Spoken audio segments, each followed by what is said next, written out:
Very good evening. Welcome to the debate. ఆర్థిక మాంద్యం అంటే ఏంటో ఇప్పటికే 1-2 సార్లు చవి చూసాం మనం.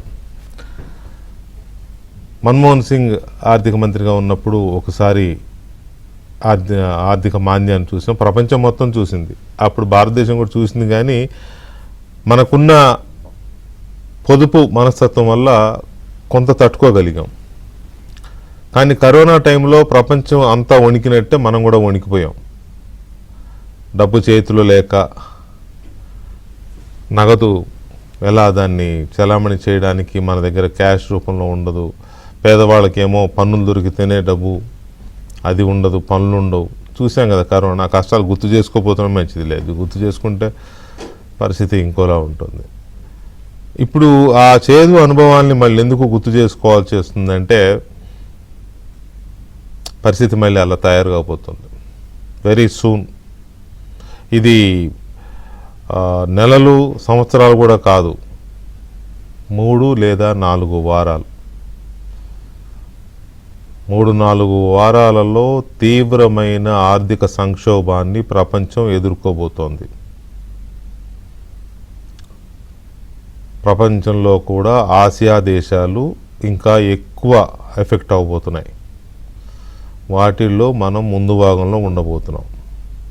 ఇది నేనేది ఊరికినే చెప్తున్న మాట కాదు. ఇప్పటికే ఆర్థిక మేధావులు, ఆర్థిక రంగ నిపుణులు చెప్తున్న మాట. అమెరికా చేసిన పాపానికి ఇవాళ ప్రపంచం మొత్తం అతలాకుతలమవుతోంది. నా పుట్టలో వేలు పెడితే కుట్టకుండా ఉంటానా అని ఇరాన్ మీద దాడికి వెళ్తే ఇరాన్కు దొరికిన ఒకే ఒక వెపన్, అత్యంత పవర్ఫుల్ వెపన్, హోర్ముజ్ జలసంధి. అంతే, దాన్ని బిగబట్టు కూర్చునేసరికి ఎక్కడిదక్కడ మొత్తం స్తంభించిపోయింది. ఇంత పెద్ద ప్రపంచంలో ఒక చిన్న జలసంధిని అడ్డం పెట్టుకొని ఇరాన్ ఆటాడిస్తోంది. ఏ దేశానికి గ్యాస్ వెళ్ళాలన్నా, ఏ దేశానికి చమురు వెళ్ళాలన్నా ఆ జలసంధి నుంచే షిప్ వెళ్ళాలి, ఓడలు వెళ్ళాలి. అంతే, కథం. మొత్తం ఎక్కడిదెక్కడ ట్రాఫిక్ జామ్ అయితే ఎలా అయిపోయిందో ప్రపంచం పరిస్థితి అలా అయిపోయింది. అలాగని అమెరికా ఏమన్నా ఇదిగా ఉందంటే, అమెరికా బాగానే ఆ దేశాన్ని ఈ దేశాన్ని భయపెట్టో సామ్రాజ్యవాదంతోనో లేకపోతే ఆర్థిక పెత్తనంతోనో తన చమురు నిల్వలు బాగానే చేసుకుంది. ఎడుదిరిగి అభివృద్ధి చెందుతున్న మనలాంటి దేశాలకే ఇప్పుడు పెద్ద తలనొప్పి వచ్చి పడింది. చమురు, గ్యాస్ నిల్వలు అడుగంటిపోతే ఇంకేముంది? చక్రం నాగరికతకి ఊతం అంటారు. నాగరికతకి చక్రమే నాగరికతని పెంచింది. చక్రం అంటే రవాణా స్తంభించిపోతే మొత్తం కొలాప్స్. అప్పటి వరకు ధరలు పెరిగాయి అనుకోండి, పెట్రోల్ ధరలు, గ్యాస్ ధరలు పెరిగాయి అనుకోండి, వాటి ఇంపాక్ట్ నిత్యావసర వస్తువుల మీద పడుతుంది. ఆ తర్వాత పెట్రోల్, డీజిల్ అసలు అందుబాటులో లేకుండా తగ్గిపోయింది అనుకోండి, ట్రాన్స్పోర్టేషన్ ఉండదు. ట్రాన్స్పోర్టేషన్ లేకపోతే ఏమవుద్ది? సరుకుల రవాణా ఆగిపోతుంది.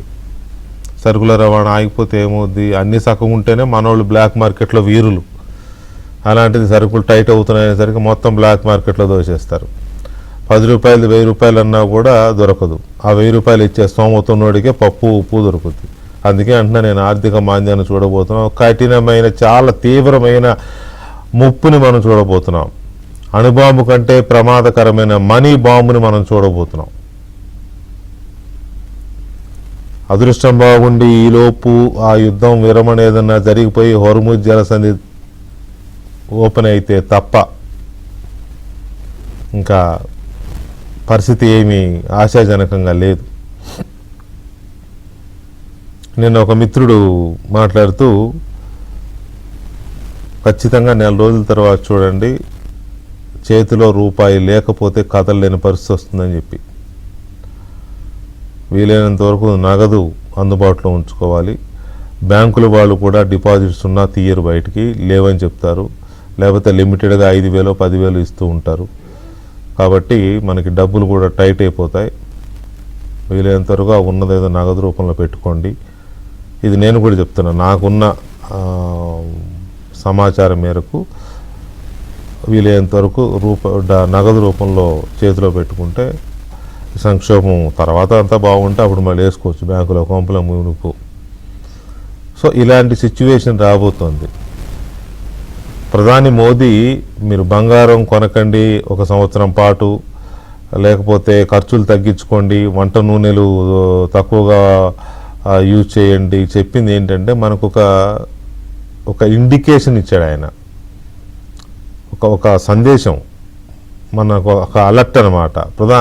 మోదీయే ఇలా అన్నారు అని అంటే మనం ఇంకొంచెం ఎక్కువ లెవెల్లో ఆలోచిస్తాం కదా. ఆయనే బంగారం కొనొద్దని సూచన సలహా ఇస్తున్నాడు అంటే ఇది ఏదో ఉంది దీని వెనకని మనం ఆలోచిస్తామని ఒక ఇండికేషన్ ఇచ్చాడు ఆయన. నిజానికి ఇది భారత ప్రభుత్వం చేతిలో కూడా లేదు. ఇది అంతర్జాతీయంగా తలెత్తిన సంక్షోభం. అమెరికా ఇజ్రాయెల్ కలిసి దేన్నో గోకితే పుండు అవుద్ది అంటది కదా, కోతి పుండు బ్రహ్మరాక్షస్ అని అట్లా గోక్కుంటే అయిన పుండు ఇది. ఈ పుండు ప్రపంచం మొత్తానికి రాచపుండు అయింది. ఇప్పుడు వాళ్ళ స్వార్థానికో వాళ్ళ రాజ్యాకాంక్షకో లేకపోతే వాళ్ళ ఇంకో దానికో పెత్తనం ఆయిల్ మీద పెత్తనం కోసం, గల్ఫ్ మీద ఆధిపత్యం కోసం చేసిన దీంతో పోతే ఇరాన్కి ఎలిగితే వచ్చిన ఇది. ఇరాన్ తక్కువ అంచనా వేశారు వాళ్ళు ఒకటి కాకపోతే ఒకటి ఆయుధాలు ఉన్నాయి, ఆయుధాలు అయిపోతే ఇది దొరికింది, జలసంధి దొరికింది. ఇప్పుడు వాడు ఏం చేయాలో ఏం తోచక ఏదో మేము లేగితే మనిషిని కాదు, నేను లేగితే మనిషిని కాదు అంటా ఉన్నాడు ట్రంప్ గారు. ఆయన లెగితే తెలిస్తే కుంటోడో మరి లేకపోతే ఆయన వీరుడో తెలిసేది. సో ఈ సిచ్యువేషన్లో ఉన్నాం మనం. ఇది ఎంత అంటే ఒక ఎగ్జాంపుల్ చెప్తే ఇంకా బాగా అర్థమవుద్ది.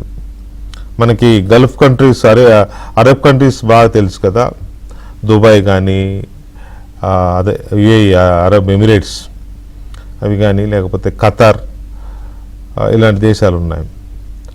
ఇవి చాలా సంపన్నమైన అనే పదం చాలా చిన్నది వీటికి. సుసంపన్నమైన దేశాలు, చిన్న దేశాలే కానీ ప్రపంచ ఆర్థిక పటంలో కీలకమైన స్థానాన్ని పెంచుకున్న దేశాలు ఇవి.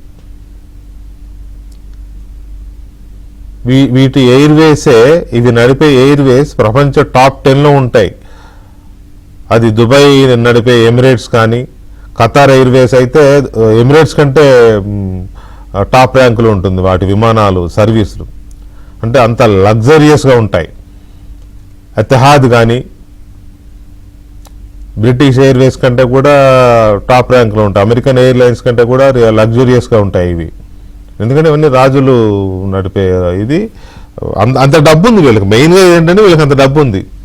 విమానాన్ని ఎంత ఖర్చు పెట్టైనా లగ్జరీ విమానంగా తయారు చేయగలరు, తయారు చేసి నడపగలరు. ఆ దేశానికి ఈ దేశానికి మధ్య రేట్లు ఎక్కువ ఉంటాయి, నో డౌట్. అంత డబ్బున్నోడు ఎక్కుతాడు. ఇప్పుడు ఇండియా నుంచి మనం అమెరికా వెళ్ళాలంటే ఎక్కువ మంది ప్రిఫర్ చేసేది ఖతార్ ఎయిర్వేస్ లేకపోతే ఎమిరేట్స్. ఎందుకంటే కాస్త లగ్జరీస్గా ఉంటుంది. ఎకానమీలో అయినా లగ్జరీస్గా ఉంటుంది. మామూలు మన ఎయిర్లైన్స్ విమానం కంటే 10,000 ఎక్కువ ఉంటుంది టికెట్. సో అలాంటి ఖతార్ ఒక్క నెలలో ఆర్థిక సంక్షోభంలోకి వెళ్ళిపోయింది. ఒక్క నెలలో యుద్ధం మొదలైనాక. ఎంత భయంకరమైన సంక్షోభంలోకి వెళ్ళిపోయిందంటే విపరీతంగా ద్రవ్యోల్బణం పెరిగిపోయింది. ఈ దేశానికి ఆదాయం 60% ఆదాయం గ్యాస్ నుంచి వస్తుంది బ్రహ్మాండంగా. మన దేశం కూడా ఎక్కువ ఖతార్ నుంచే. మన దేశానికి వచ్చే గ్యాస్లో 50% పైగా గ్యాస్ అక్కడి నుంచే తెచ్చుకుంటాం, ఖతార్ దేశం నుంచే తెచ్చుకుంటాం. ఆ దేశం సిఎన్జి ఎల్పిజి రెండు సప్లై చేస్తుంది. ఇప్పుడు ఈ హోర్ముజ్ జలసంధి మూసేసేసరికి గ్యాస్ బయటికి వెళ్ళే పరిస్థితి లేదు. ఎక్కడిదక్కడ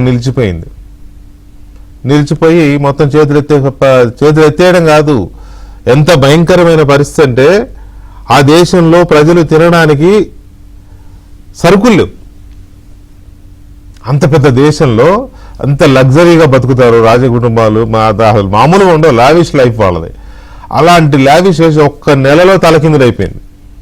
సరుకులు తినడానికి అవసరమైన వాళ్ళు ఏం తింటారా? అవి గోధుమలు తింటారా, లేకపోతే రైస్ తింటారా, ఆయిల్ కావాలి, మైదా కావాలి, గోధుమ పిండి కావాలి, చాలా కావాలి కదా. పైగా అరబ్ షేక్స్ తిండి అంటే చాలా మంచి లగ్జరీ డిషెస్ ఉంటాయి వాళ్ళే, మనకు తెలుసు. అయిపోయింది, గందరగోళంగా ఉంది పరిస్థితి. ఎంత భయంకరమైన పరిస్థితి అంటే వాళ్ళకి ఆహార పదార్థాలు కూడా వేరే దేశాల నుంచి దిగుమతి చేసుకుంటారు, ఎందుకంటే ఎడారి దేశాలు కదా. ఆ చేసుకునే కూడా షిప్పుల్లోనే చేసుకుంటారు. ఆ షిప్పులు కూడా ఈ హోర్ముజ్ జలసంధి నుంచే రావాలి, ఆహార పదార్థాలు తీసుకొచ్చే షిప్పులు. సో దట్ ఏమైంది, ఈ హోర్ముజ్ జలసంధి మూసేసేసరికి సరుకుల రవాణా దిగుమతి ఆగిపోయింది ఖతార్కి. దిగుమతి ఆగిపోయేసరికి ఇప్పుడు ఏం చేస్తున్నారు, అవసరమైన సరుకుల్ని విమానాల్లో తెప్పించుకుంటున్నారు. రూపాయితో పోయేది 10 రూపాయలు అవుతుంది. విమానాల్లో ఎన్ని సరుకులు వస్తాయి, షిప్లో వచ్చే దాంతో పోల్చుకుంటే కనీసం 10-15 విమానాల సరుకులు ఒక్క షిప్లోనే వస్తాయి. దాంతో సరుకుల రేట్లు పెరిగిపోయినాయి. రేట్లు పెరిగిపోవడమే కాదు, సరుకుల అందుబాటు కూడా తగ్గిపోయింది. 100 మందికి రావాల్సిన సరుకులు 10 మందికే వస్తున్నాయి విమానంలో. దాంతో ఎవరో డబ్బులు ఎక్కువ పెడితే వాడికే సరుకులు దొరుకుతాయి. ఆ డబ్బులు ఉన్న వాళ్ళు ఎవరు ఉంటారు, పెద్ద పెద్ద వ్యాపారస్తులు, లేకపోతే వాడు బాగా డబ్బు నిల్వ ఉన్నాడు. డబ్బు చేతిలో లేని చిన్న చిన్న వ్యాపారుల సంగతి ఏంటి?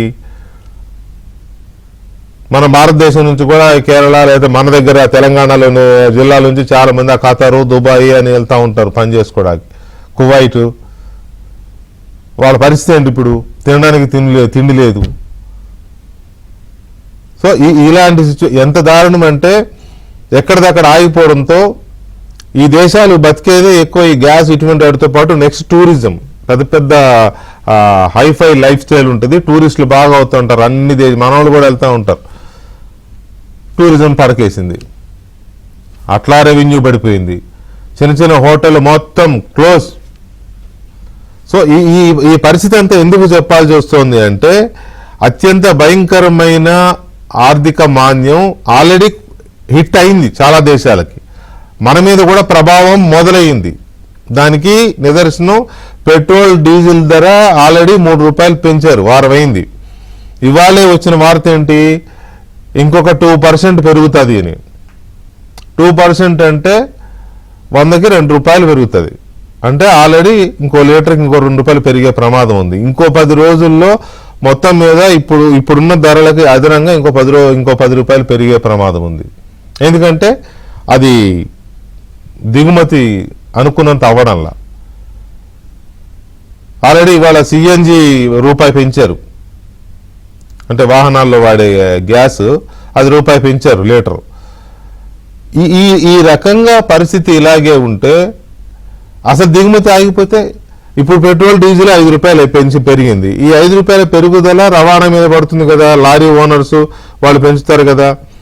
దాంతో అది కాస్త లారీ ఓనర్స్ పెంచేసరికి కూరగాయలు ఏం చేస్తారు, కూరగాయలు సరుకులు రవాణా వాళ్ళు ఏం చేస్తారు, లారీకి ఎక్కువ ఇస్తున్నాం కదా అని చెప్పి వీళ్ళు ఈ ధర పెంచుతారు.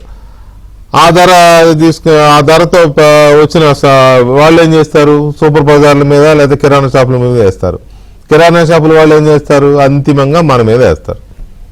ఇది చైన్. ఇక ఆ తర్వాత డీజిల్ పెట్రోల్ అందుబాటులోకి రావడం తగ్గిన కొద్దీ సరుకుల రవాణా పూర్తిగా తగ్గుతూ ఉంటుంది. అప్పుడు మళ్ళీ ఖతార్ లాగా మనం అవుతాం. అక్కడ 10 కిలోలు గోధుమ పిండి ఉంటే 100 మంది బయట క్యూ ఉంటుంది. వాడు ఏం చేస్తాడు, బ్లాక్లో వెనక గేట్ నుంచి 1000 రూపాయల కిలో ఇచ్చినట్టుగా 1000 రూపాయలు ఇచ్చినట్టుగా కిలో ఇస్తాడు. ఈ జరగబోయే సీన్ ఇది. ఈ నెల రోజుల్లోపు కనుక యుద్ధం ఆగి పరిస్థితి మన దీంట్లోకి అదుపులోకి రాకపోతే మనం ఎదుర్కోబోయే నిష్ఠుర సత్యం నేను చెప్తున్నా. నేను చెప్పే దాంట్లో ఎలాంటి అతిశయోక్తి లేదు. మీకు కావాలంటే ఖతార్ ఎగ్జాంపుల్ మన కళ్ళ ముందు ఉంది, కావాలంటే మీరు ఎవరైనా ఎంక్వైరీ చేసుకోవచ్చు, క్రాస్ చెక్ చేసుకోవచ్చు. అత్యంత భయంకరమైన ఆర్థిక మాంద్యాన్ని, ద్రవ్యోల్బణాన్ని ఎదుర్కొంటోంది ఖతార్. ఎంత పెద్ద దేశం, ఎంత బ్యూటిఫుల్ కంట్రీ, ఎంత రిచ్ కంట్రీ. మనకు దుబాయ్ అంటే తెలుసు కదా, దుబాయ్, ఖతార్ ఇవన్నీ ఒక రేంజ్ కంట్రీస్. అందులో పైగా అక్కడ మధ్యతరగతి వీళ్ళు చాలా తక్కువ, అంతా రిచ్గానే ఉంటారు. మన దగ్గర పేద మధ్యతరగతి వర్గాల ప్రజలు ఎక్కువ, కుటుంబాలు ఎక్కువ. ఆ పరిస్థితే వస్తే పేద కుటుంబాల పరిస్థితి, మధ్యతరగతి కుటుంబాల పరిస్థితి, దిగువ మధ్యతరగతి కుటుంబాల పరిస్థితి ఏంటి? అసలు ఆర్థిక మాంద్యం ఎలా రాబోతోంది, ఆర్థిక మాంద్యం ఎలా హిట్ అవబోతోంది మన దేశాన్ని, మన ప్రజల్ని, మన కుటుంబాలని. ఆల్రెడీ మన దేశం వెండి దిగుమతిని ఆపేసింది. ఎందుకంటే ఉన్న విదేశీ మారక నిల్వల్ని దాచిపెట్టుకోవడానికి. ఇది ఒక ఎగ్జాంపుల్. భారత ప్రభుత్వం ఏం చేసిందంటే వెండి దిగుమతిని ఇనిషియల్గా ఆపేసింది. ఎందుకంటే వెండి దిగుమతి చేసుకోవాలంటే డాలర్లు పే చేయాలి. మన దగ్గర ఉండే విదేశీ మారక ద్రవ్య నిల్వలు అంటే డాలర్లు ప్రధానంగా. ఆ డాలర్లని సేవ్ చేసుకుందాం, కొన్నాళ్ళు వెండి కొనకపోతే కొంపలే మునిగిపోవులే అని డాలర్లు సేవ్ చేస్తోంది. నేను అదే అంటున్నా, నేను చెప్పింది కూడా అదే. ఇందాక నగదు సేవ్ చేసుకోవాలి, నగదు రూపంలో పెట్టుకుంటే కొద్దిగా గొప్ప కాస్త తట్టుకోవడానికి అవకాశం ఉంటుందని. సో ఇలాంటి సిచ్యువేషన్లో రాబోయే ఆర్థిక మాంద్యాన్ని మనం ఎలా డిఫైన్ చేయొచ్చు, పరిస్థితి ఎలా ఉంది, ఎంతవరకు ఆర్థిక మాంద్యం మనల్ని తాకకుండే పరిస్థితి ఎలా ఉంది, ఎదుర్కోవాలంటే ఇండివిజువల్స్గా కానీ మధ్యతరగతి పేద వర్గాలుగా కానీ మనం ఏం చేయాలి, ఓవరాల్గా ఈ సినారియో ఎలా ఉంది. చిన్న బ్రేక్ తర్వాత ఆర్థిక మాంద్యం ఎలా ఉండబోతోంది, ఎలాంటి కష్టాలు ఎదుర్కోబోతున్నాం, మనం ఎలా సిద్ధమవ్వాలి, దీని ప్రతికూలతలు ఎలా ఉండబోతున్నాయి అనేది మనం చర్చిస్తున్నాం. చర్చలో మనతో ఆంధ్రప్రదేశ్ ప్రభుత్వ ఆర్థిక సలహాదారు, ప్రణాళిక సంఘం మాజీ ఉపాధ్యక్షులు కుటుంబరావు గారు ఉన్నారు. అలాగే సిపిఎం సీనియర్ నాయకులు మాజీ శాసనసభ్యులు ఎంఏ గఫూర్ గారు ఉన్నారు. అలాగే పొలిటికల్ అండ్ ఎకానమీ రీసెర్చర్ సృజన యాదవ్ గారు కూడా మనతో జాయిన్ అవుతున్నారు. ముందుగా కుటుంబరావు గారు నమస్కారం. నమస్కారం అండి. కుటుంబరావు గారు, మీరు ట్రాఫిక్లో ఉండి, మరి నేను ఇప్పటిదాకా నా కంఠశోష అంతా మీరు విన్నారో చూసారో లేదో నాకు తెలియదు. చాలా పరిస్థితి భయంకరంగా ఉంది అనేది ఇప్పటి వరకు వస్తున్న కొన్ని అంచనాలు, వాటి ఆధారంగానే నేను చెప్పే ప్రయత్నం చేశా.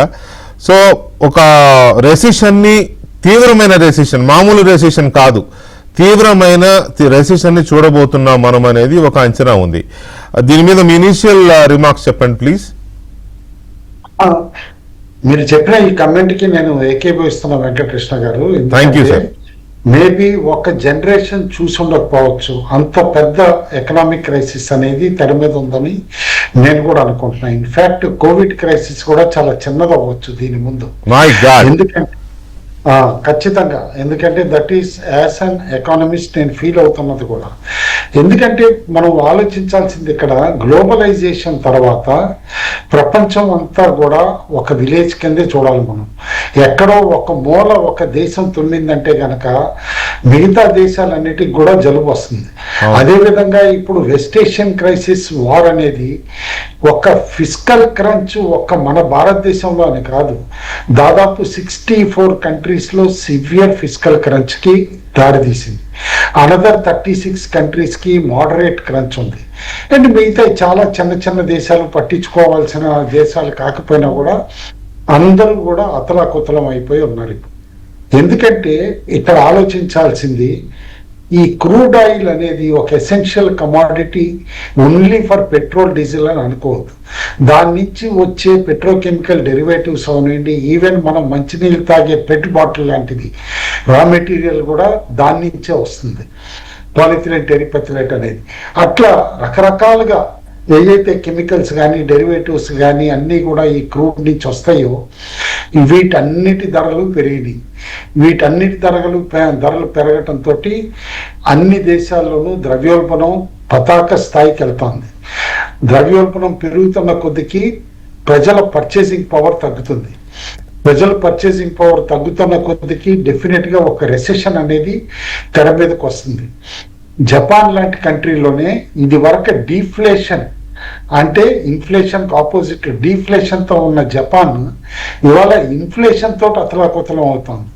వాళ్ళ బాండ్ మార్కెట్లో చూస్తే 10 year ఈల్డ్ బాండ్స్ ఇవన్నీ కూడా మల్టీ డికేడ్ హైలో ఉన్నాయి.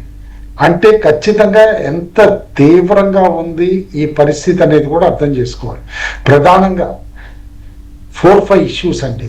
భారతదేశానికి వచ్చేపాటికి కూడా మనం చూస్తే ఒక పక్కన మన కరెన్సీ డిప్రిషియేట్ అవుతుంది, అంటే రూపాయి పతనం అవుతుంది ఎగెన్స్ట్ డాలర్. పోనీ ఒక్క రూపాయే పతనం అవుతుందంటే కాదు, against dollar dollar against many currencies depreciate అయింది, కానీ మన రూపాయి మాత్రం అగేన్స్ట్ డాలర్ డిప్రిషియేట్ అవుతా 96 కూడా క్రాస్ అవటం మనం చూసాం. అండ్ సెకండ్, ద్రవ్యోల్బణం ఎనర్జీ డ్రివెన్ ఇన్ఫ్లేషన్ ఏదైతే అంటామో, ఇప్పుడు పెట్రోల్ కానీ డీజిల్ కానీ ఇవన్నీ పెరుగుతా, డిఫరెంట్ వేరే కెమికల్ స్టాక్స్ కూడా పెరుగుతానన్నమాట. ఇన్ఫ్లేషన్ ద్రవ్యోల్బణం ఏదైతే పెరుగుతుందో అది. రెండోది, ఈ రెండిటికి కాంబినేషన్ మన physical crunch, current account deficit, ఎగుమతులు దిగుమతులకి ఉన్న వ్యత్యాసం, దాంతో అనమాట ఖచ్చితంగా current account deficit over years మనం 1% అండ్ బిలోకి తీసుకురాగలిగింది. ఇప్పుడు తిరిగి 3% వరకు వెళ్ళిపోవచ్చని అంచనాలు చెప్తున్నాయి. ఇదే కనుక క్రూడ్ ఆయిల్ $100 పర్ బ్యారెల్ పైన ఉంటే నెక్స్ట్ 3 to 6 months ఖచ్చితంగా closer to 3% current account deficit అవుతుంది అని అంటున్నారు. ఇక్కడ అర్థం చేసుకోవాల్సింది, ప్రతి $10 పర్ బ్యారెల్ పెరిగిన కొద్దికి అండ్ రూపాయి అగేన్స్ట్ డాలర్ 95-96 ఉన్నప్పుడు దాదాపు $20 బిలియన్ ఎక్స్ట్రా బిల్ అవుతుంది మనకి. అంటే మనం చూడాల్సింది, మనకున్నది $700 billion foreign exchange. And current account deficit పెరుగుతున్న కొద్దికి మేబీ ఇప్పుడు ప్రభుత్వం అన్నట్టు 8-9 నెలలు దిగుమతులకి మన దగ్గర డబ్బులు ఉన్నాయి అంటారు, కానీ నేను అనుకోవటం ఎన్ఆర్ఐ రెమిటెన్స్లు అన్నీ తీసేస్తే 4-5 నెలలకు కూడా ఆ దిగుమతులకి సరిపోవు డబ్బులు.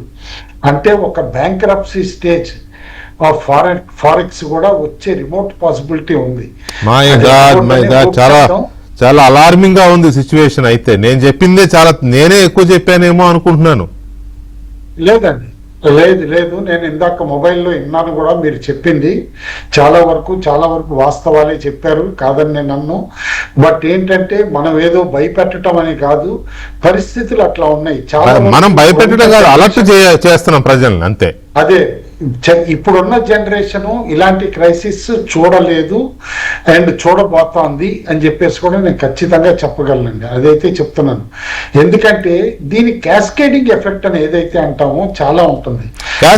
క్యాస్కేడింగ్ ఎఫెక్ట్స్ మీద మాట్లాడే ముందు కుటుంబరావు గారు, క్యాస్కేడింగ్ ఎఫెక్ట్ చూద్దాము. ఒక్కసారి సుజనా యాదవ్ గారి అబ్జర్వేషన్స్ ఎలా ఉన్నాయో ఒకసారి ఆవిడ కూడా అడుగుదాం. సుజనా గారు నమస్తే అండి. మీ అబ్జర్వేషన్స్ ఎలా ఉన్నాయి? ఇప్పుడున్న సిచ్యువేషన్ ఈ వేర్ ఇట్ లీడ్స్ టు అని అంటే ఇది ఎటు దారి తీస్తోంది? అందరికీ నమస్కారం. నమస్తే అండి. ఈ అంటే మీరు చెప్పింది, సార్ గారు మాట్లాడింది కొంతవరకు జరిగే అవకాశాలు కానీ జరుగుతున్నాయి, కానీ కొన్ని పరిణామాలు ఉండొచ్చు అని నేను ఎందుకంటున్నంటే, ఇదేదో కేవలం ఇప్పుడు వచ్చిందని కాదు, దీనికి ఒక బ్యాక్గ్రౌండ్ లో కూడా చాలా జరిగింది. ఏంటంటే పోయిన సంవత్సరం ఏప్రిల్ నుంచి కొంత ఆర్థిక వ్యవస్థ ప్రపంచవ్యాప్తంగా కూడా కొంత నిర్లిప్తత వైపే వెళ్తుంది. ఉదాహరణకి ఆ టారిఫ్ గానీ, గ్లోబల్ టారిఫ్స్ గానీ ఒకసారి అది పెద్ద ఎత్తున ఇబ్బంది గురి చేసింది. సప్లై చైన్స్ అంటాం, అంటే ఎక్కడ ఏ వస్తువులు తయారైనా మరి వేరే దగ్గరికి ఎట్లా వెళ్ళాలి అనే ఏదైతే సప్లై చైన్ రెసిలియన్స్ అని అంటామో అది కొంత ఇబ్బందిగా ఉండే. ఒకటి ఈ సుంకాల వల్ల, గ్లోబల్ టారిఫ్స్ వల్ల. రెండు, ఈ ఆర్టిఫిషియల్ ఇంటెలిజెన్స్ రేజ్, టెక్ కంపెనీలన్నీ కొత్తగా వచ్చినాయి, ఇంకా జాబ్స్ పోతాయేమో. మేడం సుజనా గారు, మీరు ఎయిర్ పాడ్స్ పెట్టుకున్నారా? లేదండి. మైక్రోఫోన్ కి ఎక్కడో ఎయిర్ తగులుతోంది, లేదా మీ హెయిర్ అయి ఉండాలి. అయితే రెండు, ఈ గ్లోబల్ టారిఫ్స్ సుంకాలు అయితే. రెండో అంశం ఏంటంటే ఏఐ రేస్ అనేది పెద్ద ఉంది. అంటే ఆర్టిఫిషియల్ ఇంటెలిజెన్స్ వస్తుంది, ఈ కృత్రిమ మేధస్సు ద్వారా ఉంచే జాబులన్నీ పోతాయి, తర్వాత తీవ్రమైన సంక్షోభం అవుతుంది, జాబులు ఉండవు, ఆర్థిక వ్యవస్థలంతా అతలాకుతలం అయిపోతాయి. అది ఇంకొకటి నడిచింది, ఒక 3-4 నెలల వరకు చర్చ అదే నడుస్తుంది. ఆ తర్వాత ఆఫ్రికాలో జరిగిన మినరల్ బూమ్స్ అయింది. అంటే ఆఫ్రికాలో కొత్త గనులన్నీ వచ్చినాయి, కొత్తగా కనిపెట్టిన ఏవైతే మినరల్స్ ఇంతకు ముందు లేదు అక్కడ, యూరోప్ గానీ, యుఎస్ గానీ, చైనా గానీ వాళ్ళంట పడడం కొంతసేపు జరిగింది. అంటే ఈ 4-5 అంశాలు ప్రపంచ వ్యాప్తంగా ఏవైతే కొంత ఉన్నాయి, అంటే అప్పుడప్పుడే కొంత యుక్రెయిన్ యుద్ధం నుంచి ఇంకా పూర్తిగా కోలుకోకముందే, కోవిడ్ నుంచి పూర్తిగా కోలుకోకముందే, కాబట్టి 2-3 ఏళ్లలో లాస్ట్ ఇయర్ లో జరిగినవన్నీ అంతర్జాతీయ ఆర్థిక వ్యవస్థలో జరిగిన మార్పులన్నీ కూడా ఇవి ఉన్నాయి. ఈ బ్యాక్గ్రౌండ్ లో ఈ వార్ అనేది ఇంకా దాన్ని ముందుకు తీసుకెళ్ళి, అంటే ఉదాహరణకు నేను ఏమంటానంటే, ఒక వ్యక్తికి ఆల్రెడీ ఆరోగ్యం బాలేని వ్యక్తికి ఇంకేమన్నా అయితే ఇంకా సివియర్ గా ఎట్లయితుందో, కాబట్టి ఇదేదో కొత్తగా జరిగింది. అదే కదా మూలిగే నక్క మీద తాటికా అంటారు కదా అట్లా. కాబట్టి ఇది కేవలం యుద్ధం వల్ల జరిగిందని నేను అనను. కొంచెం అతలాకుతలమైన వ్యవస్థలు, ఆర్థికంగా ఎవరి నమ్మాలి, ఏ దేశాలతో పొత్తుంటే బాగుంటది, ఎట్లాంటి దౌత్య సంబంధాలు ఉంటే మనకి ఆర్థికంగా ఉపయోగపడతాయని దేశాలు కూడా కొంతవరకు ఆ నిర్లిప్తతలో చాలా వరకు ఒక 5-6 నెలల నుంచి 8 నెలల నుంచి ఉన్నాయి. ఉండడం తోటి ఏదైతే మనం ఇంతకుముందు చాలా వరకు ఎన్నో డిబేట్లు అయిన ఏబిఎన్ అసలు ట్రంప్ ఎందుకు ఇట్లా చేసిండ్రు, బెంజమిన్ నెటాయో ఆలోచన ఏంటి, ఇరాన్ యుద్ధం ఎట్లయిందని ఇవన్నీ వాళ్ళ చర్చ అయింది. ఆల్రెడీ ఇంత నిర్లిప్తతో ఉన్న ఆర్థిక వ్యవస్థను ఇంకా ఇంకా సివియర్ క్రైసిస్ లోకి ఈ యుద్ధం అనేది తీసుకెళ్ళింది. ఈ తీసుకెళ్ళినప్పటికీ మనం 2-3 అంశాలు చూడాలి. ప్రపంచ వ్యాప్తంగా చాలా వరకు దేశాలలో కూడా కొంత ఎకనామిక్ స్టాగ్నేషన్ అనేది ఉంది. అంటే ఆర్థికంగా ఇంతకు మించి మేము ఏం చేయగలుగుతాము, ఇంతకంటే ఇంకేమైనా చేయవస్తుందా అనే ఒక ఆలోచన అయితే ఖచ్చితంగా చాలా దేశాల్లో. ఇంకోటి ఈ ప్రజాకర్షణ పథకాలు అనేది కేవలం మన అది ఎప్పుడు ప్రతిసారి మాట్లాడుకోవాల్సింది. అది పెద్ద డిబేటబుల్, చాలా పెద్ద డిబేటబుల్ ఇష్యూ అది. దాంట్లోకి వెళదాం మనం. అంటే ఇప్పుడు మన ముందున్న అత్యంత కీలకమైన అంశము ఈ రెసిషన్. మనం ఏదైతే ఎదుర్కోబోతున్నామో, మనం ఏదైతే తాకబోతోందో రెసిషన్, దాని గురించి మాట్లాడదాం. సుజన గారు ఒక్క నిమిషము. గఫూర్ సాబ్ నమస్తే. నమస్తే. గఫూర్ సాబ్, మీరు ఎలా చూస్తున్నారు రాబోతున్న రెసిషన్ ని? వెంకటేష్ గారు, మీకు మిగతా పెద్దలకు ముందు నమస్కారం. నమస్తే. నమస్తే అండి. ఇప్పుడు రెసెషన్ మేడం చెప్పినట్లుగా ఇప్పుడేదో యుద్ధం వల్లనే సర్వస్వం వస్తుంది, రాబోయే ఒక నెల రోజులు కాదు యుద్ధం కనుక కొనసాగితే ఇంకా ప్రమాదంలో పడిపోతాం అనేటువంటిది అది పాక్షిక సత్యం అండి. సత్యమే, పాక్షికం. ఎందుకంటే భారతదేశంలో గత 2 సంవత్సరాలు, గత సంవత్సరం 2 సంవత్సరాల నుంచి అవలంబిస్తున్న విధానాలు లేదా మోడీ ప్రభుత్వంలో ప్రధానంగా ఉండేటువంటి విధానాల వల్ల భారతదేశం అప్పులు విపరీతంగా పెరిగిపోయినాయండి. విపరీతంగా అప్పులు పెరిగిపోవడం, ఇప్పుడు రూపాయి విలువ పడిపోతుంది. సార్ కుటుంబరావు గారు కూడా చెప్పారు రూపాయి విలువ పతనం అవుతుంది అని. రూపాయి విలువ పతనం కావడం ఇప్పుడు ప్రారంభం కాలేదు, యుద్ధం కంటే చాలా ముందే పతనం ప్రారంభమైంది, ఇప్పుడు బాగా వేగవంతమైంది. అట్లాగే ఇంకో ప్రమాదము మనం గమనించడం లేదు. మీరు మార్కెట్లు చూస్తే షేర్ మార్కెట్లో ఫారిన్ డైరెక్ట్ ఇన్వెస్ట్మెంట్ ఏదైతే ఉందో చాలా పెద్ద మొత్తంలో ఈ దేశం నుంచి తరలిపోతుంది. ఎందుకు తరలిపోతుంది అంటే వాళ్ళకి తగిన లాభాలు రావడం లేదు అని వేరే వేరే మార్కెట్లకు వెళ్ళిపోయేటువంటి పద్ధతిలో ఎఫ్డిఐలన్నీ తరలిపోతున్నాయి. దాదాపు 2-3 లక్షల కోట్లు పోయినాయి అనేది ఒక అంచనా ఉంది. ఇవన్నీ ఏదాన్ని సూచిస్తున్నాయి? రూపాయి రేటు పడిపోవడం కానీ, అట్లాగే ఎఫ్డిఐలు తరలిపోవడం కానీ, ధరలు అంతర్గతంగా పెరగడం కానీ, అంటే ఆర్థిక విధానాల్లో బలహీనత ఎక్కడో ఉంది. అది సరి చేసుకోకుండా ఇప్పుడు ఏం చేస్తున్నారంటే మొత్తం యుద్ధానికి చుట్టేసి యుద్ధం వల్ల ఇవన్నీ వచ్చినాయి అనేటువంటి కొత్త వాదన మోడీ భక్త బృందం, భజన బృందం చేసేటువంటి వాదన అది. వెంకటేష్ గారు ఆ భజన బృందంలో ఉండరు, ఖచ్చితంగా చెప్తాను నేను. అయితే ఇప్పుడు అన్నిటికీ యుద్ధం కారణం సార్. యుద్ధం కారణం ఇప్పుడు చైనాలో అంటే మీరు వెంటనే చెప్పొచ్చు చైనాను మీరు బలపరుస్తారు, చైనా భక్తులు మీరు అని. నేను చైనా గురించి భక్తితో చెప్పడం లేదు. ఇప్పుడు యుద్ధం రాబోతుందని తెలిసినప్పుడు తగిన ముంజాగ్రత్తలు తీసుకుంటాం కదా. ఇప్పుడు వాళ్ళ దగ్గర దాదాపు 2-3 సంవత్సరాలకు తగిన నిల్వలు పెట్టుకున్నారు. ఒకటి, మనం నిల్వ పెట్టుకోలేదు, వదిలేద్దాం. రెండవది, రష్యాతో మనకు నిరంతరం సరఫరా ఉండేది, ఎందుకు బ్రేక్ చేసుకున్నాం? అమెరికా చెప్పింది కాబట్టి. అంటే నీకు భారత ప్రజల యొక్క ప్రయోజనం ముఖ్యమా, అమెరికాను పొగొడుతూ అమెరికాను కాపాడుకోవడం ముఖ్యమా? నిజంగా రష్యాతో కనుక ఆ డీలింగ్ అట్లాగే ఉండింటే ఈరోజు ఈ క్రైసిస్ రాదు కదా. మూడవది, మనది అతిపెద్ద ప్రజాస్వామ్య దేశం, మన దేశం అతిపెద్ద అలీన దేశం కూడా. ఇటువంటి యుద్ధోన్మాదం అది అమెరికా చేస్తుందా, ఇజ్రాయెల్ చేస్తుందా, లేదా ఇరాన్ చేస్తుందా తర్వాత మాట్లాడుకుందాం.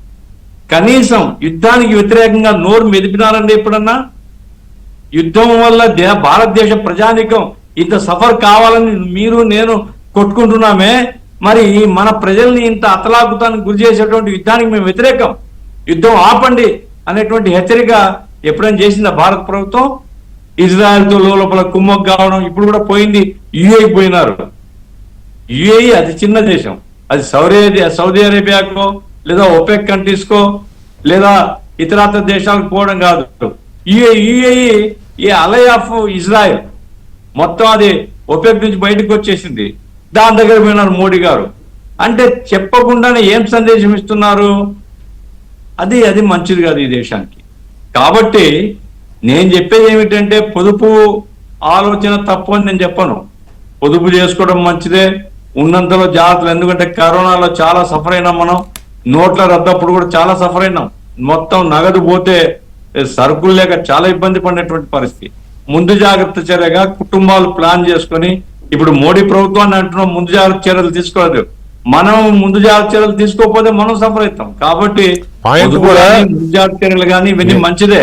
కానీ అదే సమయంలో భారత ప్రభుత్వం యొక్క విధానాల వల్ల ఈ దేశానికి కష్టాలు దాపురించినాయి, పెరుగుతున్నాయి అనేటువంటి విషయం నిర్వివాదాంశం అండి. డెఫినెట్ గా రాజకీయ పరంగా కానీ లేక విధానాల పరంగా కానీ ప్రభుత్వం మంచి చేసినా చెడు చేసినా దాన్ని చర్చించాల్సిన సందర్భమే, నేను కాదని అనను.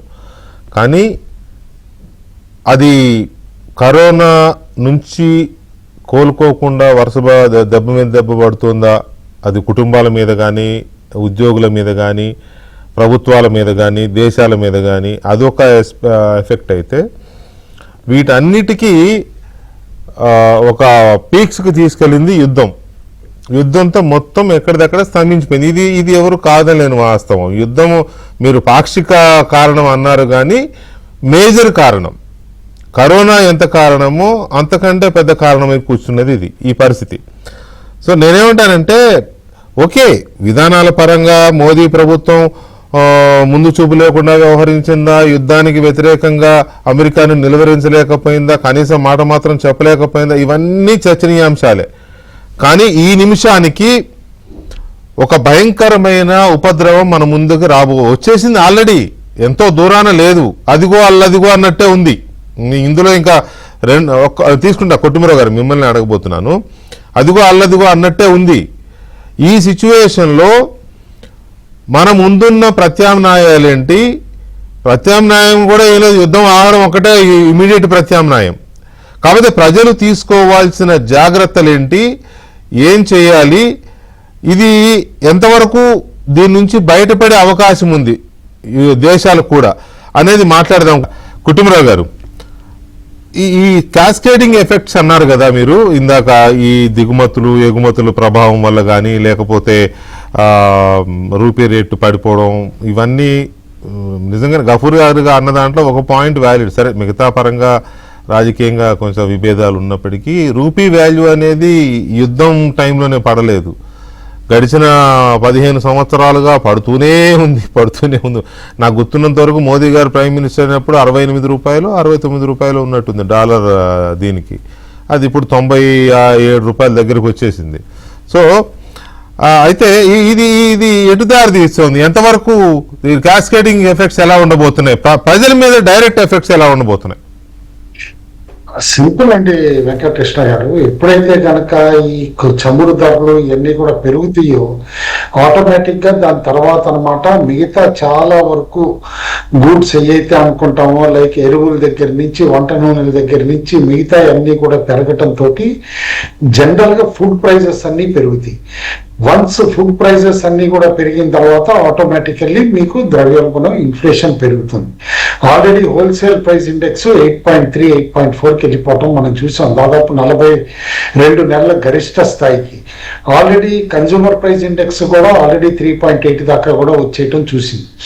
కాబట్టి వన్స్ డబుల్ ఫిగర్ దాటిన తర్వాత wholesale price index and 6 to 7% తర్వాత కన్జ్యూమర్ ప్రైస్ ఇండెక్స్ అయ్యేపాటికి సామాన్య పౌరుల పైన కూడా కుటుంబాల పైన కూడా ఎంత ప్రభావం ఉంటుందనేది అర్థం చేసుకోవాలి. ఎందుకంటే ఏ 10,000 నుంచి 15,000 నెలకి సంపాదిస్తున్న చిన్న కుటుంబాలకి ఆటోమేటిక్ గా ఏదో ఇది 8% 9% గా అనిపించదు. ఇన్ఫ్లేషన్ ఎఫెక్టివ్ గా 35-40% అన్నమాట. ఎందుకంటే ఇవాళ ప్రతి వస్తువు ట్యాక్స్ డే, మీకు జిఎస్టీ ఉంది, ప్రతి సర్వీసు ట్యాక్స్ డే. కాబట్టి ఈ ట్యాక్సేషన్ ఇంపాక్ట్ అన్ని కలిపి కూడా సామాన్యుల పైన ఏదో 4% 5% ఇన్ఫ్లేషన్ ఉందని అనుకోవద్దు. ఇండైరెక్ట్ గా అది 25-30% అయిపోతుంది. అది అర్థం చేసుకోవాలి. ప్రభుత్వం దగ్గరికి వచ్చేపాటికి ఆల్రెడీ మనం చూస్తే ఒక సింపుల్ గా చెప్తానంటే మరీ ఏదో విమర్శని కాదు, ఇటు స్టాటిస్టికల్ గా తీసుకోమని అంటాను.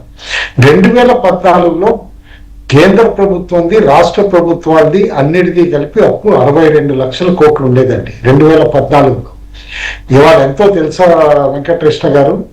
కేంద్ర ప్రభుత్వం, రాష్ట్ర ప్రభుత్వాల అప్పులు మొత్తం కలిపేసి 62 లక్షల కోట్ల దగ్గర నుంచి 230 లక్షల కోట్లు అయిపోయాయి. My God. Just in how many years? 12 years. 12 years లో ఎన్ని రెట్లు పెరిగింది? 3 times పెరిగిందా? 4 times. 62 lakh crores దగ్గర నుంచి 230 lakh crores అయిపోయాయి. అంటే ఎఫెక్టివ్ గా ఈ టైం అప్పుడు పోనీ దేశ ఆర్థిక వ్యవస్థ బలపడింది, మన జిడిపి బాగా పెరిగింది, వరల్డ్ లో 4th లార్జెస్ట్ ఎకానమీ అయిపోయాం. ఇవన్నీ మనం ప్రభుత్వానికి వచ్చిన ఆదాయం కూడా తగ్గించుకున్నాం పెరిగేటప్పుడు. ఎట్లా మీరు గుర్తు తెచ్చుకుంటే గనక జిఎస్టీ రిఫార్మ్స్ అని గత సంవత్సరం, అంతకుముందు కార్పొరేట్ ట్యాక్స్లు కూడా, ఇన్కమ్ ట్యాక్స్ కానీ పర్సనల్ ట్యాక్స్ కానీ అన్ని తగ్గించి కేంద్ర ప్రభుత్వం దాదాపు 3 లక్షల కోట్లు అన్నమాట పర్ ఇయర్ వచ్చే డబ్బులు కూడా కోల్పోయింది. సరే, అది సామాన్యులకి బెనిఫిట్ అయిందా, పాస్ ఆన్ అయిందా అనేది పక్కన పెడితే, ఇవాళ మనం అర్థం చేసుకోవాల్సింది, ప్రధానమంత్రి గారు ఒక 6-7 అంశాల్లో చెప్పారు. సరే, మీరు ఖర్చులు తగ్గించుకోండి, ఫారిన్ ట్రావెల్ తగ్గించుకోండి, ఈవెన్ బంగారం కొనటం తగ్గించండి, వర్క్ ఫ్రమ్ హోమ్ చేయండి, ట్రాన్స్పోర్ట్ కాస్టులు తగ్గించుకోండి, వంట నూనె తగ్గించుకోండి. ఇక్కడ వంట నూనె తగ్గించుకోవటం అనే దానిపైన క్లియర్ గా నేను ఒక అంశం ప్రభుత్వాన్ని క్రిటిసైజ్ చేస్తానండి. వంట నూనె కన్సంప్షన్ పెరగడానికి, వంట నూనె వలన భారతదేశానికి దిగుమతుల ఖర్చు పెరగడానికి కారణం ప్రభుత్వం కాదా అండి? ఇంత పెద్ద వ్యవసాయ ఆధారిత దేశం అయ్యుండి 92-93 టైం అప్పుడు సెల్ఫ్ సఫిషియెంట్ అంటే ఇంపోర్ట్స్ లేని, వంట నూనెలు ఇంపోర్ట్స్ లేని దేశం దగ్గర నుంచి ఇవాళ దాదాపు 54-55% మన అవసరాలు వంట నూనె మనం ఇంపోర్ట్ చేసుకుంటున్నాం. ఐదర్ పామ్ ఆయిల్ రూపేనా, సోయా ఆయిల్ రూపేనా, ఏదైనా సరే. ఆ పరిస్థితి ఎందుకు వచ్చింది? యాక్చువల్గా మన దేశానికి ఉన్న కెపాసిటీ ప్రకారం మనం ఎక్స్పోర్ట్ చేయాలి. అంటే మనం ఏం చేసాం? మన అగ్రికల్చర్ పాలసీ అంత లాప్ సైడెడ్ గా ఉండింది. ఏది ఎక్కడైతే గనక మనం మినిమం సపోర్ట్ ప్రైస్లు ఇచ్చి ఈజీ వేలో వ్యవసాయం చేయొచ్చు, ఇట్లా అన్ని కూడా పాలసీస్ ఒక అనామలీ క్రియేట్ చేయడంతో వంట నూనె కూడా దిగుమతులకు ఆధారపడటం, వంట గింజలు అన్నమాట పండించడం అనేది తగ్గించుకోవటం అనేది ఇవాళ పెనుభారంగా కూడా కనిపిస్తోంది. సరే, అదొక ఇష్యూ పక్కన పెడదాం. మనం అనొచ్చు, ఆ డీజిల్ పెట్రోల్ 3 రూపాయలు పెంచారు ఇదని చెప్పేసి. నన్ను అడిగితే కనుక పెంచడం తప్పు అంటాను వసంత్ గారు, ఇది వెంకటకృష్ణ గారు. ఎందుకంటే ఇది సామాన్యుల పైన భారం, ట్రాన్స్పోర్ట్ కాస్ట్ పెరుగుతుంది, లాజిస్టిక్ కాస్ట్ పెరుగుతుంది. ఇది వరకు క్రూడ్ ఆయిల్ ధరలు తక్కువ ఉన్నప్పుడు ఏమన్నా ప్రభుత్వం బెనిఫిట్ పాస్ ఆన్ చేసిందా? కామన్ మ్యాన్ కి పాస్ ఆన్ చేయలేదు కదా, సామాన్యులకి. ఆ టైం అప్పుడు ఆయిల్ కంపెనీలు డబ్బులు చేసుకున్నాయి కదా, విండ్ ఫాల్ ప్రాఫిట్స్ కూడా వచ్చినాయి కదా. మరి ఇట్లా విండ్ ఫాల్ గెయిన్స్ ఇవన్నీ కూడా వచ్చేటప్పుడు ఇవాళ మనం ఆలోచించాల్సింది ఏంటి?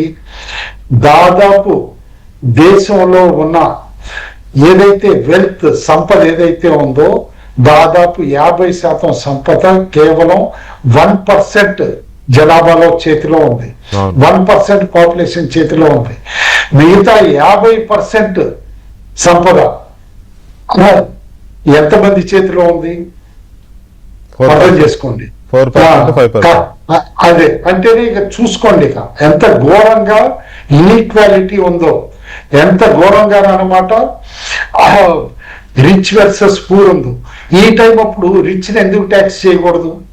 ఏ సర్చార్జెస్ అనో ఏదో సామాన్యులకి వెసులుబాటు కల్పిస్తా. ఆ రిచ్ కంపెనీస్ పైన ఎన్ని కంపెనీలు దాదాపు 500-1000 కోట్లు ప్రాఫిట్స్ చేసుకుంటున్నా కూడా వాళ్ళు కడుతున్న ట్యాక్స్ చాలా తక్కువ, అది మనకు తెలుసు. వాళ్ళు మంచి ఆడిటర్లు ఎంప్లాయ్ చేసుకుని ట్యాక్సులు కట్టడమే తక్కువ అంటే వాళ్ళకి రాయితీలు కూడా వాళ్ళకే ఎక్కువ ఇస్తారు. విమాన ఇంధనానికి రాయితీలు ఎక్కువ ఇస్తారు, మనకి ఇవ్వరు. కాబట్టి నేను అనుకోవటం ఇవాళ అవుట్ ఆఫ్ ద బాక్స్ ప్రభుత్వం ఆలోచించాలి. అవుట్ ఆఫ్ ద బాక్స్ ఆలోచించి వేరే విధంగా సామాన్యుల పైన ఇంపాక్ట్ పడకుండా తగ్గించడం, తక్కువ ఇంపాక్ట్ పడేటట్టు కూడా స్టెప్స్ తీసుకోవాలి. మీకు ఇక్కడ ఎగ్జాంపుల్ చెప్తాను. జర్మనీ లాంటి కంట్రీ ఉంది, డెవలప్డ్ కంట్రీనే కదా. జర్మనీ ట్యాక్స్ కట్ చేసింది పెట్రోల్ డీజిల్ ఫ్యూల్ పైన. 2 నెలలకి. ఇన్ఫాక్ట్ చాలా ఎకానమీస్ సర్ప్రైజ్ అయ్యారు, ఏంటి జర్మనీ లాంటి దేశం ట్యాక్స్ కట్ ఎందుకు చేసిందని. మనకు తెలుసు యూరోప్ దేశాలంతా కూడా గ్యాస్ పైన డిపెండ్ అవుతాయి ఎక్కువగా గ్యాస్ కూడా ఎక్కడి నుంచి వస్తుంది, మిడిల్ ఈస్ట్ ఖతార్ దగ్గర నుంచి అక్కడి నుంచి కూడా వస్తుంది. ఉక్రెయిన్ వార్ అప్పుడు డిస్టరప్ట్ అయింది అక్కడ. ఆ ఎక్స్పీరియన్స్ చూసుకుని రేషనలైజ్ చేసుకున్నారు. అయినా ఇవాళ కొన్ని యూరోపియన్ దేశాలు వాళ్ళకి ఫ్యూయల్ కాస్ట్ పెరుగుతున్నా కామన్ మ్యాన్ పైన పడకుండా స్టెప్స్ అట్లా తీసుకున్నారు. కొన్ని దేశాల్లో ఎక్కడైతే షార్టేజ్ ఉందో అక్కడ ఎందుకు పెంచారు, ఎట్లా పెంచారో మనం చూస్తున్నాం. ఇవాళ అమెరికానే ఉందండి సెల్ఫ్ సఫిషియంట్ అలా ప్రొడక్షన్. కానీ అమెరికాలో per gallon cost east Coast నుంచి వెస్ట్ కోస్ట్ వరకు దాదాపు 25% నుంచి 48% రేట్లు పెరిగినాయి. అక్కడ పెరిగితే మరి అమెరికన్స్ కంప్లైంట్ చేయాలి కదా. సరే చేస్తున్నారో లేదో మనకు పూర్తిగా తెలియకపోయినా అక్కడ ద్రవ్యోల్బణం బాగా పెరిగింది కదా. అయితే ఇక్కడ ఇంపార్టెంట్, అమెరికా ఎక్కువగా మార్కెట్ ఇన్ఫ్లుయెన్సెస్ ఎక్కువ అక్కడ. మన భారతదేశంలో బిగ్గెస్ట్ తప్పు ఇండస్ట్రీ దగ్గర నుంచి జరిగింది కానీ ప్రభుత్వం దగ్గర నుంచి జరిగింది కానీ ఏంటంటే టెక్నాలజీ మారుతోంది. కొత్త ఇండస్ట్రియల్ రెవల్యూషన్ ఆర్టిఫిషియల్ ఇంటెలిజెన్స్ రూపేణా తెర మీదకి 2-3 సంవత్సరాల క్రితమే వచ్చింది. వచ్చినప్పుడు మన కంపెనీలు ఏమన్నా రీఇన్వెంట్ చేసుకుని మారినయా? టీసీఎస్, ఇన్ఫోసిస్, విప్రో ఇలాంటి కంపెనీలు మారలా. ప్రభుత్వం ఏమన్నా ముందే మొబైల్ ఫోన్లు ఏదైతే కనుక అసెంబ్లింగ్ మ్యానుఫ్యాక్చరింగ్ ఇక్కడ మొదలు పెట్టారో అట్లా చిప్ మ్యానుఫ్యాక్చరింగ్ కానీ సెమీ కండక్టర్ మ్యానుఫ్యాక్చరింగ్ కానీ 6-7 సంవత్సరాల ముందు మొదలు పెట్టి సెల్ఫ్ సఫిషియన్సీ దిశగా ఎల్లుంటే ఇవాళ ఏఐ భూమిని ఎంతో కొంత క్యాష్ చేసుకునేవాళ్ళు. చాలా మందికి తెలియదు, సామాన్యులకి స్టాక్ మార్కెట్ లో ఉన్న వాళ్ళకి కూడా. వెంకటకృష్ణ గారు, మొత్తం భారతదేశం స్టాక్ మార్కెట్ విలువ ఎంతో ఈజ్ ఈక్వల్ టు ఓన్లీ ఒక్క కంపెనీ వాల్యూ అమెరికాలో, Nvidia value. Nvidia value $5.1 trillion అయితే ఒక్క భారతదేశం స్టాక్ మార్కెట్ లో ఉన్న అన్ని కంపెనీల వాల్యూ కలిపి బ్యాంకులు, రిలయన్స్లు, హెచ్డిఎఫ్సిలు అన్ని కలుపుకున్నా కూడా 4.67 ట్రిలియన్లే. అంటే ఎంత చిన్న దేశం అయిపోయాం. మనకంటే కూడా ఎక్కువ ఇవాళ మార్కెట్ క్యాప్ లో కొరియా ఉంది, తైవాన్ ఉంది. ఎందుకు? వాళ్ళు ఏఐ భూమిని క్యాష్ చేసుకున్నారు. ప్రపంచం మారుతున్న ప్రపంచానికి అనుగుణంగా వాళ్ళ ఇండస్ట్రియలైజేషన్ మారింది. మనది ప్రధానంగా వ్యవసాయ ఆధారిత దేశం అయినా సరే వ్యవసాయంలో డెవలప్మెంట్స్ ఏమన్నా చేశామా? దాంట్లో ఏదన్నా ప్రొడక్టివిటీ పెంచుకున్నామా? సో నేను అనేది కుటుంబరావు గారు ఇక్కడ మీరు అన్న ఇవన్నీ పాయింట్స్, వ్యవసాయంలో డెవలప్ చేయకపోవడం కానీ, లేకపోతే వంట నూనెలో ఎక్స్పోర్ట్ చేయాల్సిన దేశం కాస్త దిగుమతులు చేసుకోవాల్సిన పరిస్థితి రావడం కానీ, 50% ఎబో సంపద మ్యాక్సిమం 5% పీపుల్ చేతిలోనే ఉండడం కానీ, వాళ్ళని వదిలేసి ట్యాక్సులు వాళ్ళ దగ్గర బాధడము, వదిలేసి పేదల మీద పడడం, ఉద్యోగుల మీద పడడం, ఇవన్నీ ఒక సుదీర్ఘమైన చర్చకు అవసరమైన అంశాలు. కానీ ఈ మినిట్ నాకెందుకో ఎంతో దూరంలో నేను దాన్ని అజ్యూమ్ చేయట్లా. 2-3 వీక్స్లోనే ఈ రెసిషన్ ప్రతి కుటుంబాన్ని తాకపోతుంది అనేది అనిపిస్తోంది.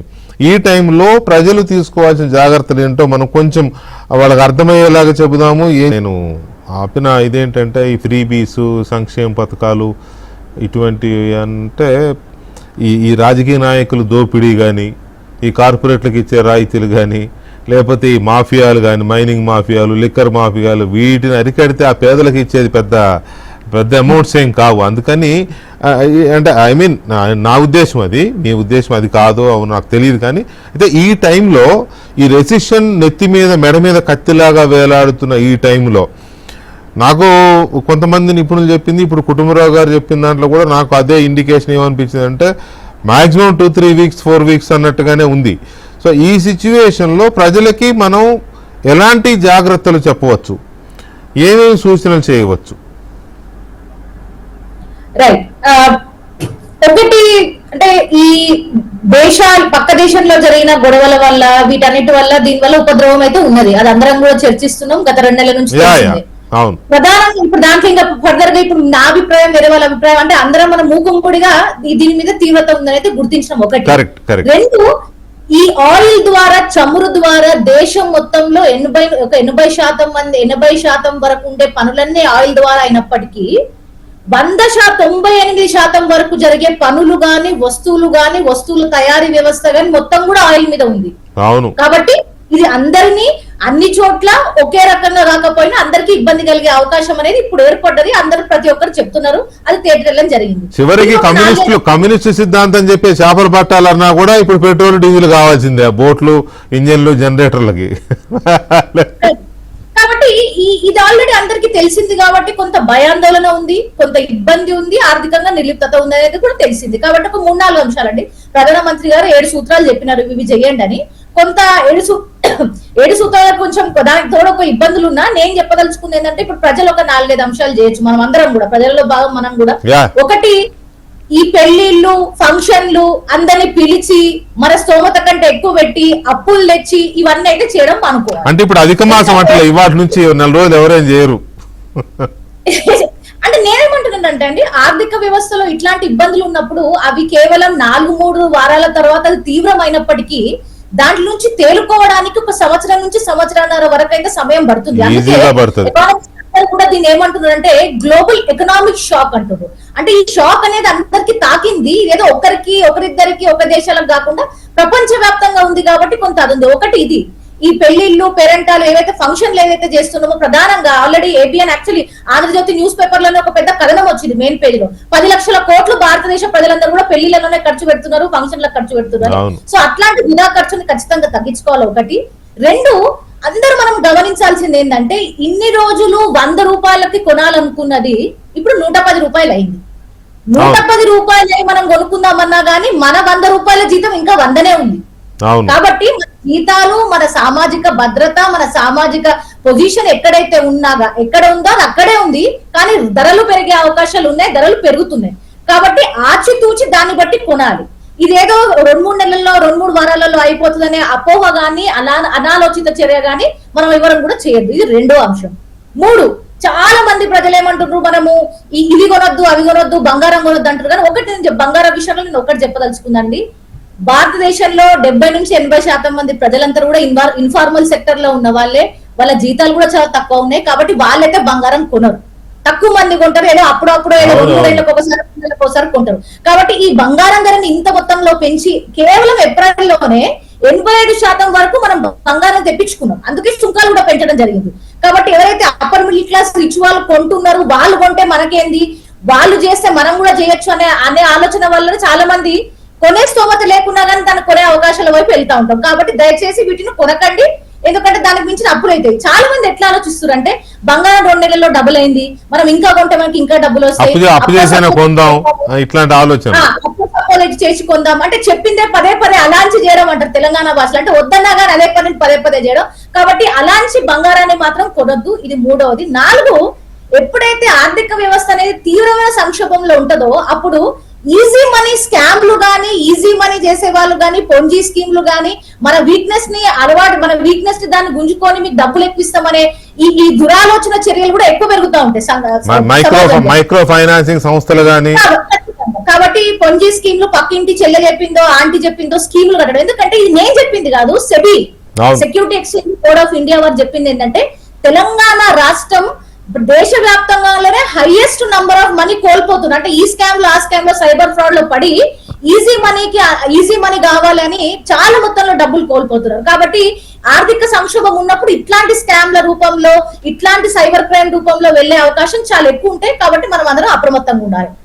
5వ అంశం, కార్లు ఏవైనా కార్ పూలింగ్ చేసుకోవడం, పబ్లిక్ ట్రాన్స్పోర్ట్ ఇంప్రూవ్ చేయడం, పబ్లిక్ ట్రాన్స్పోర్ట్ కి వెళ్ళాలి. కానీ దీంట్లో ఒక పెద్ద విమర్శ ప్రభుత్వం, అది రాష్ట్రాలకు అతీతంగా పార్టీలకు అతీతంగా ఏంటంటే ప్రజలను ఎప్పుడైతే ఇప్పుడు పొలిటీషియన్స్ అందరూ, మినిస్టర్స్ అందరూ కూడా పబ్లిక్ ట్రాన్స్పోర్ట్ తీసుకుంటున్నారు, వాళ్ళని చూసి మనకు కూడా వెళ్ళాలనిపిస్తుంది, మనం కూడా ఖచ్చితంగా వెళ్ళాలి. కానీ నేను ఒక్కటేం చెప్తున్నానంటే ఒక బ్రిడ్జ్ కట్టే డబ్బులతోటి ఒక 1000 బస్సులు కొనొచ్చు, 2 బ్రిడ్జిలు కట్టే బస్సులతోటి 2-3 రాష్ట్రాలకు సరిపడే రైల్స్ వేయొచ్చు.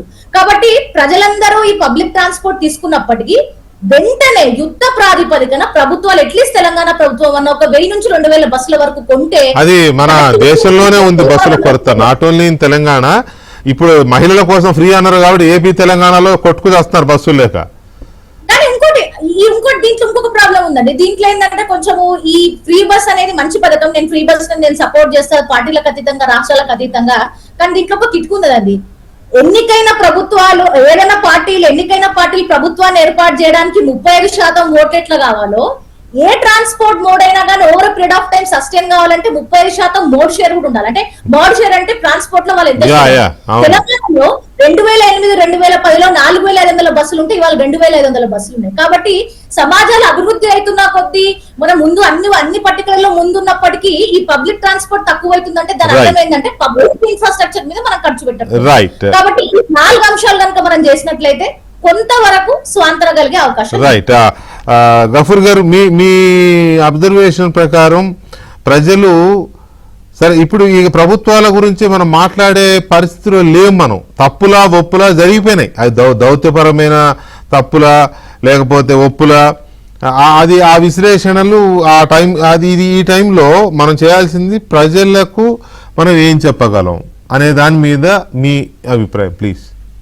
గత అనుభవాలు వెంకటకృష్ణ గారు, ఎందుకంటే ఒక చాలా ముఖ్యమైనటువంటి ప్రజా జీవితాన్ని ప్రభావితం చేసేటువంటి అంశం మీద మనం మాట్లాడుకుంటున్నాం కాబట్టి ఇప్పుడు గుప్తరావు గారు నేను అభినందిస్తున్నా. ఆయన ఫ్రాంక్ గా చెప్పారు, నేను హృదయపూర్వకంగా అభినందిస్తున్నాను. ఎందుకంటే మనం ముసుగప్పి ఇప్పుడు జరుగుతున్నదంతా చాలా గొప్పగా జరుగుతుంది అని అనుకుంటే వాస్తవాలు బయటికి రావు. ఇప్పుడు చిన్న ఉదాహరణ చెప్తాను నేను. రష్యా నుంచి చమురు తక్కువ రేటుకు తెచ్చి యూరోప్ అమ్ముకున్నారు. ఎవరండి? భారత ప్రభుత్వం అమ్మలే, నయారా కంపెనీ. నయారా కంపెనీ వేలేమి లక్షల కోట్లు సంపాదించుంటది. ఇప్పుడు ఆ ప్రజల మీద ఎందుకు భారం వేయాలా? ఇట్లాంటి కంపెనీస్ భరించవచ్చు కదా.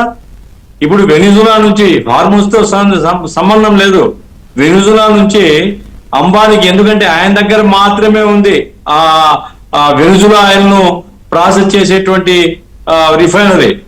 ఆ వెనిజులా నుంచి రెగ్యులర్ సప్లై ఉంది. మరి ఎందుకు వాళ్ళ మీద మీరు ధరలు పెంచొద్దని చెప్పొచ్చు కదా.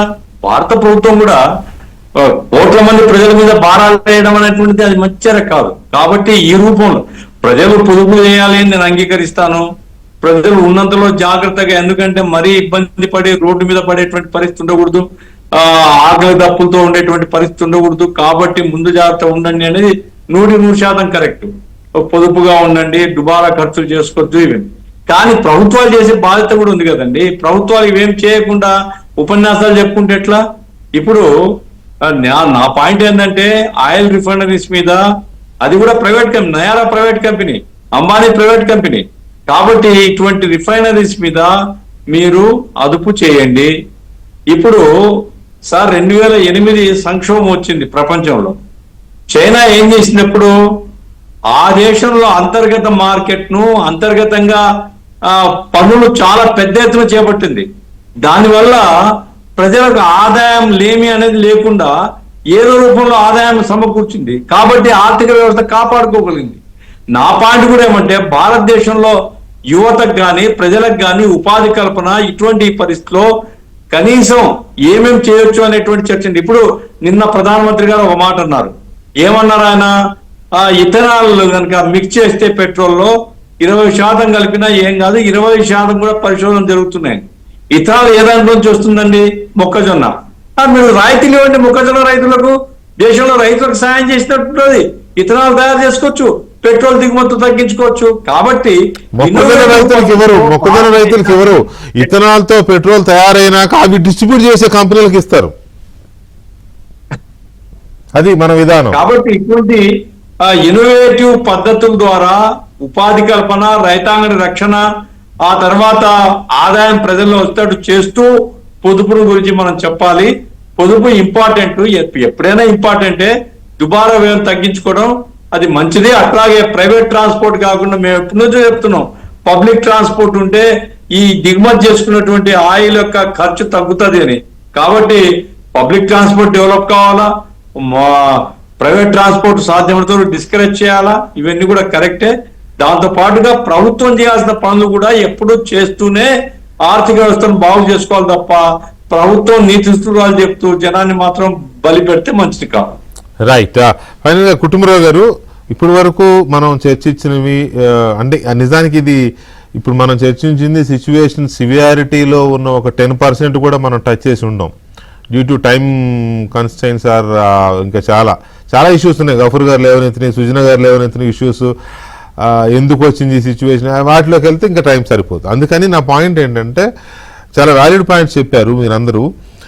ఇక్కడ ప్రజలకి ఈ నా డిబేట్ ద్వారా ఇది జాగ్రత్తలు తీసుకోండి, కనీసం ఈ నెల రోజుల పాటు 2 నెలల పాటు ఆవిడ చెప్పిన దాంట్లో ఒకటి పెళ్లిళ్ళు, ఈ పేరెంటాలు, ఫంక్షన్లు కొంచెం వాయిదా వేసుకోవడమో లేకపోతే వాటి ఖర్చును తగ్గించుకోవడమో సంథింగ్ ఏదో అలాంటివి కొన్ని.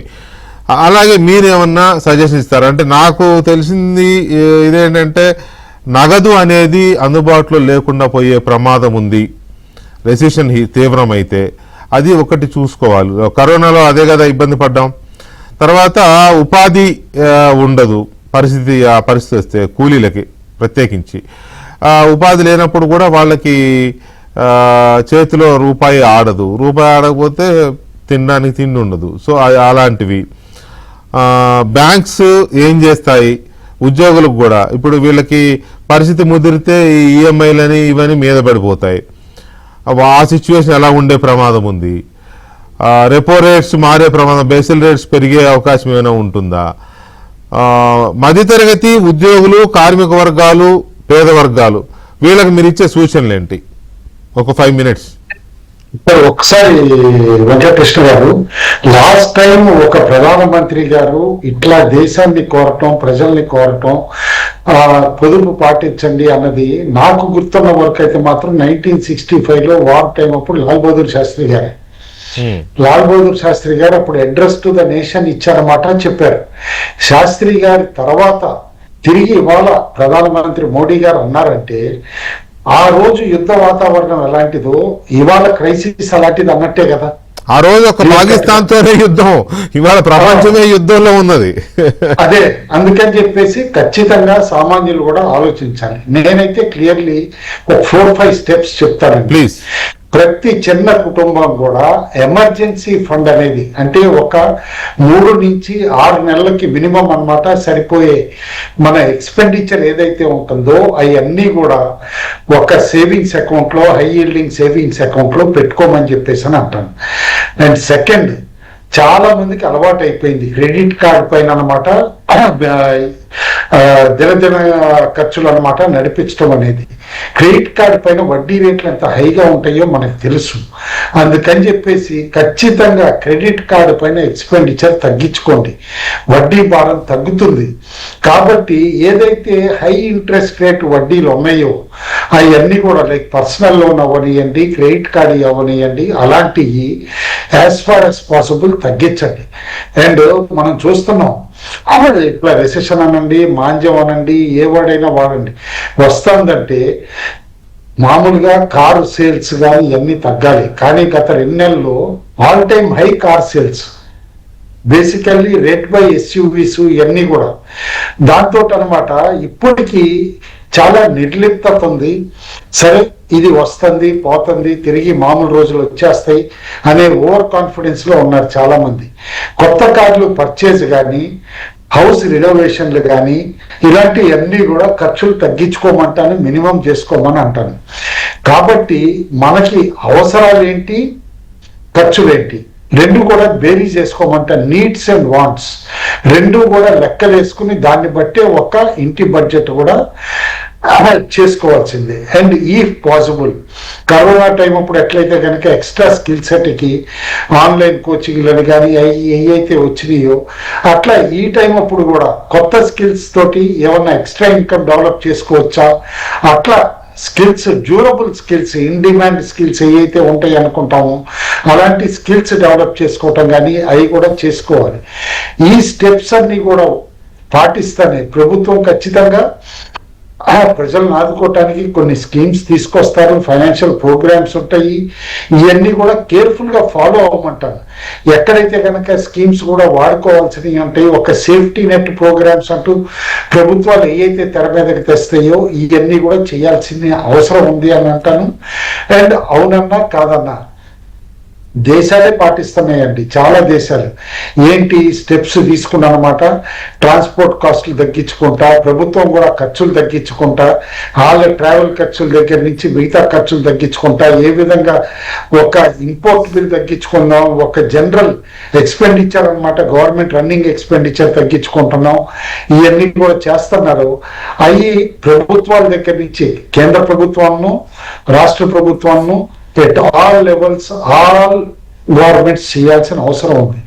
ఇవాళ 100 రూపాయల పైన 2014లో దేశం అప్పు 56% ఉంటే అది 82% అయిపోయింది. ఇవాళ 100 రూపాయల పైన 82 రూపాయలు అప్పు ఉంది. ఇది 100 దాటకుండా చూడాల్సిన సమయం కూడా, 100 ఖచ్చితంగా దాటే పరిస్థితి వచ్చింది. Maybe as quickly as 1.5 year లో 100 కూడా దాటిపోవచ్చు. 100 దాటితే దివాళనే కదా సార్. అదే కాబట్టి అది అవ్వకుండా చూడాల్సిన బాధ్యత ప్రభుత్వం ఒక్కటే కాకుండా సామాన్య ప్రజలు కూడా తీసుకోవాలి. తీసుకుని ఓవరాల్ గా మాత్రం కాషన్ అనేది వాచ్ వర్డ్ అంటానండి, నెగ్లిజెన్స్ వద్దు అని అంటాను. కాబట్టి ప్రధానమంత్రి గారు చెప్పినయే కాకుండా అడ్వైస్ మిగతాది ఓన్ ఇది కూడా అన్నమాట, డిసిప్లిన్ కూడా మెయింటైన్ చేయటం అనేది చాలా అవసరం అని చెప్పేసి కూడా అంటాం. సో ఓవరాల్గా మనం ఈ డిబేట్ ద్వారా కొన్ని పాయింట్స్ మనం ఒకసారి నేను చెప్పే ప్రయత్నం. మీరు చెప్పిన వివరాలు కానీ లేకపోతే ఉన్న ఇన్ఫర్మేషన్ ఆధారంగా, ఒకటి, రెసెషన్ రావడం అనేది చాలా ఖాయంగా కనపడుతోంది. దీన్ని తప్పుకోవడం అనేది అసాధ్యం. కాబట్టి దాని తీవ్రతని మన మీద పడకుండా చూసుకోవడం ఒకటే మార్గం. దీనికి ప్రభుత్వం వైపు నుంచి ఏం చేస్తారు, ఏదైనా క్రాప్ హాలిడే లాగా ఏమైనా లోన్ హాలిడేలు, ఈఎంఐల హాలిడేలు ఉద్యోగులకి ఏమైనా చేస్తారా, అది ప్రభుత్వం ఏం చేస్తుంది, బ్యాంకులు ఏం చేస్తాయి, అది మన చేతుల్లో ఇప్పుడు లేదు. ఖచ్చితంగా చేస్తారని అనుకుందాం కరోనా టైంలో. రెండవది సేవింగ్స్ ప్రభుత్వం ఆల్రెడీ చెప్పింది, ప్రధానమంత్రి పిలుపునిచ్చారు, వీలైనంత వరకు దుబారా తగ్గించుకోవాలి అనేది ఒక పాయింట్. కానీ ఇక్కడ దుబారా వన్ పాయింట్ మిస్ అయిన వెంకటకృష్ణ గారు, ప్రపంచవ్యాప్తంగా ఒక కొత్త ఇష్యూ తెర మీదకు కూడా వచ్చింది. అదేంటంటే కొన్ని చిన్న దేశాలు యూనివర్సల్ బేసిక్ ఇన్కమ్ అంటే ఇదివరకు ప్రతి కుటుంబానికి ఒక 10,000 ఇవ్వాలని చెప్పేసి మేనిఫెస్టోలో పెట్టడం, ఇవన్నీ కూడా మనం చూసాం మన దేశంలో. ఇప్పుడు ఇలాంటి రెసెషనరీ ట్రెండ్స్ అప్పుడు అనమాట ఇట్లా పెడదాము అని చెప్పేసి అని కొన్ని డెవలప్డ్ కంట్రీస్, కొన్ని చిన్న కంట్రీస్ కూడా యూనివర్సల్ బేసిక్ ఇన్కమ్ అనేది తెర మీదకి తెస్తున్నాయి. మేబీ ఇది కంటిన్యూ అయితే 1.5 year తర్వాత చాలా కంట్రీలు ఈ పరిస్థితికి వెళ్తాయేమో. కరోనా టైమ్స్ లో ఇచ్చినట్టుగానే అట్లా చేసే అవకాశం ఉంది. కరోనా టైంలో మన దేశము ఆల్రెడీ కొరియా కార్డు ఇచ్చిందండి, సౌత్ కొరియా లాంటి డెవలప్డ్ కంట్రీ ఇప్పుడు కార్డు ఇస్తుంది. ఓకే, అమెరికాలో ఇచ్చేటప్పుడు అలాగే మన దేశంలో కూడా కరోనా టైంలో 1,000 రూపాయలు చొప్పున అలాగా 2,000 ఒకసారి అట్లా ఇచ్చారు. సో ఎనీవే, దుబారా తగ్గించుకోమని చెప్తోంది ప్రభుత్వం, పొదుపు చేసుకోమని ప్రభుత్వం. కానీ ఈ డిబేట్ ద్వారా మేము గఫూర్ గారు, కుటుంబరావు గారు, సుజన గారు, నేను అందరం చెప్పదలుచుకుంది ఏంటంటే, దుబారా మాత్రమే కాదు, తప్పనిసరి ఖర్చులను కూడా కొంత తగ్గించుకోవాలి. ఇది తప్పనిసరి అనుకున్నది కూడా. ఎందుకంటే 100 రూపాయల వస్తువు ఇప్పుడు 110 రూపాయలు, 120 రూపాయలు అయ్యింది. కాబట్టి 100 రూపాయలు పెట్టి మనం కొనుక్కోవాలనుకున్న ఆ వస్తువుని కొంత దాని వాల్యూమ్ తగ్గించుకొని 70 రూపాయలు కన్ఫైన్ చేసుకుంటే ఆ రేట్ బ్యాలెన్స్ అయ్యే అవకాశం ఉంది. సో ఇట్లా తప్పనిసరి ఖర్చులను కూడా కొంత తగ్గించుకోవడం, కడుపు మార్చుకోమని ఎవరు చెప్పరు, కానీ కొంచెం పౌష్టికాహారం అవన్నీ తీసుకోవాలి. మళ్ళీ అనారోగ్యం బారిన పడితే అదొక మళ్ళీ ఇదిగా ఉంటుంది. కాబట్టి ఇటువంటివన్నీ దృష్టిలో పెట్టుకుని మనకి ఎట్లాగో కరోనా అనుభవాలు ఉన్నాయి కాబట్టి వాటన్నిటి మళ్ళొక్కసారి పునశ్చరణ చేసుకొని రాబోయే రెసెషన్ని కొంచెం మనం రాకూడదని కోరుకుందాం. ఆల్రెడీ వచ్చింది, ఆ సెగ తగులుతోంది మనకి. ఆ యుద్ధం ఆగిపోతుంది, ఆ ట్రంప్కున్న తిక్క కుదురుతుందని ఆశిద్దాం. ఆ తిక్క కుదిరితే కొంత యుద్ధం ఆగితే ఏమైనా కొంత ఈ హోర్ముజ్ జలసంధి ఓపెన్ అయితే అందరికీ మంచి జరుగుతుంది. ఏమైనా ఇది రాకూడదని కోరుకుంటూనే వచ్చేదాన్ని ఎదుర్కోవడానికి అవసరమైన మార్గాలు ఎవరికి వాళ్ళు అన్వేషించండి. ఇలాంటి నిపుణుల సలహాలు కూడా కొంత పెడచెవిని పెట్టకుండా అమలు చేసుకునే ప్రయత్నం చేసుకుంటే అందరికీ మంచిది. సర్వే జన సుఖినో భవంతు అంటారు కదా, అట్లా చెప్పే ప్రయత్నం చేస్తూ కుటుంబరావు గారు థ్యాంక్ యూ వెరీ మచ్ అండి, సుజన గారు అండ్ గఫూర్ గారు థ్యాంక్ యూ వెరీ మచ్ అండి చర్చలో పాల్గొన్నందుకు. ఇది ఇవాళ డిబేట్. మళ్ళీ రేపు కలుద్దాం.